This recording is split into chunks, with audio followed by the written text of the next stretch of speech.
Most men don't live. They just curate a comfortable, slow-motion suicide.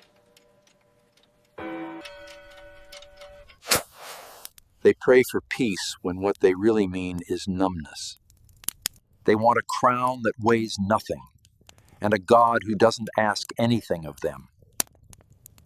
But the spirit is a fire, and fire does not negotiate with the wood.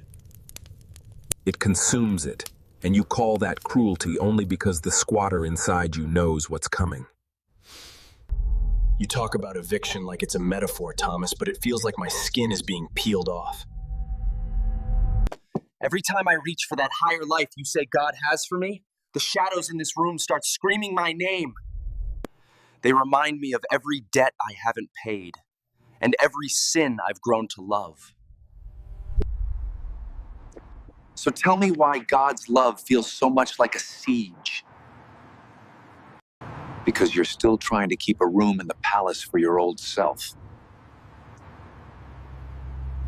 You want the elevation, but you're still clutching the deed to the valley.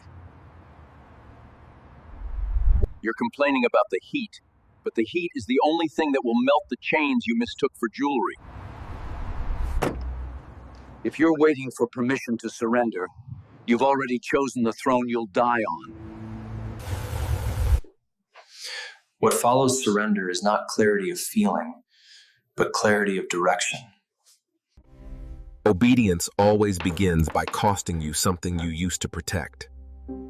The world does not notice when a man surrenders, because surrender does not announce itself.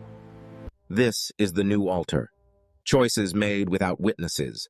Obedience offered without applause. You will be tempted to remember the fire instead of trusting the path it revealed. Surrender is not proven by one great yes, but by 1,000 quiet ones. The mountain showed you who is Lord. The road will prove whether you believe it. You are already choosing every day. The only question left is whether your life agrees with your altar. The fire does not follow you down the mountain. It stays where the choice was made. This road is narrow and lonely, and I'm losing the only world I've ever known. I am the man you were before obedience ever cost you anything. I survived when fear ruled you, and comfort kept you alive. I never promised you heaven. I promised you control, and I kept that promise. You were a lion in the boardroom, a king in the city, and I was the one who made sure you survived. You kept me alive, but you never let me live.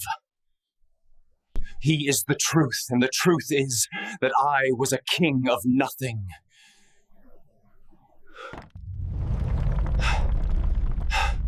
I was a lion in a paper cage.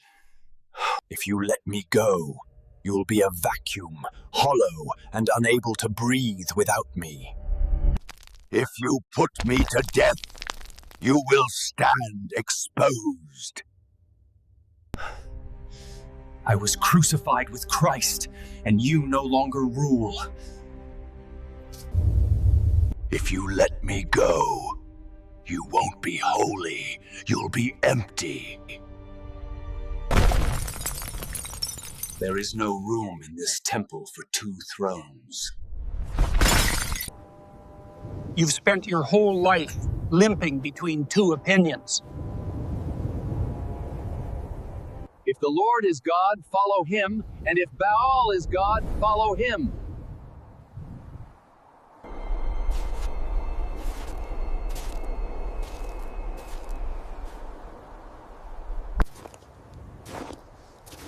The fire falls only after the choice is made.